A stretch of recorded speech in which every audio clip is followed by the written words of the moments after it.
In a second. Ladies and gentlemen, let me just remind Diego, you of those ¿tú teams that conoces a Maradona Messi team personalmente? made up Messi? Angelo Peruzzi, Sí, pero es buena Materazzi, persona. Maradona, Yo no conozco que Es buena persona, pero no tiene personalidad. No tiene mucha personalidad como para ser líder. entiendo. Es muy... Juega bien más, como teníamos mucho en nuestra época. Exacto, teníamos muchísimos jugadores como él, muchísimos. Yo digo, nosotros estamos hablando de algunos jugadores.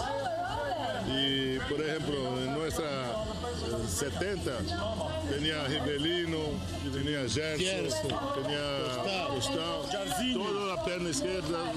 Estava dizendo de Messi, a Argentina de Messi, ele disse que Messi é bom jogador, sim, não há dúvida, mas não tem personalidade.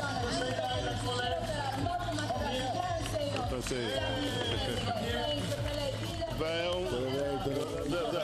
Muito gosto, trabajando sempre.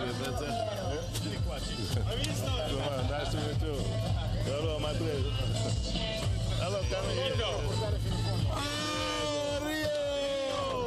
in a second. Ladies and gentlemen, let me just remind Diego, you of those ¿tú teams that conoces a Maradona's Messi team personalmente? made up Messi? Angelo Peruzzi, Sí, pero es buena persona. Yo no conozco que Es buena persona, pero no tiene personalidad.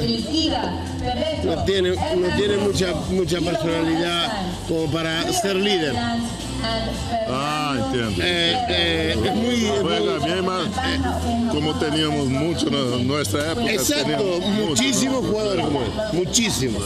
Yo digo, nosotros estamos hablando de algunos jugadores. Y, por ejemplo, en nuestra 70 tenía Rivelino, tenía Gerson, tenía Gustavo, toda la perna izquierda.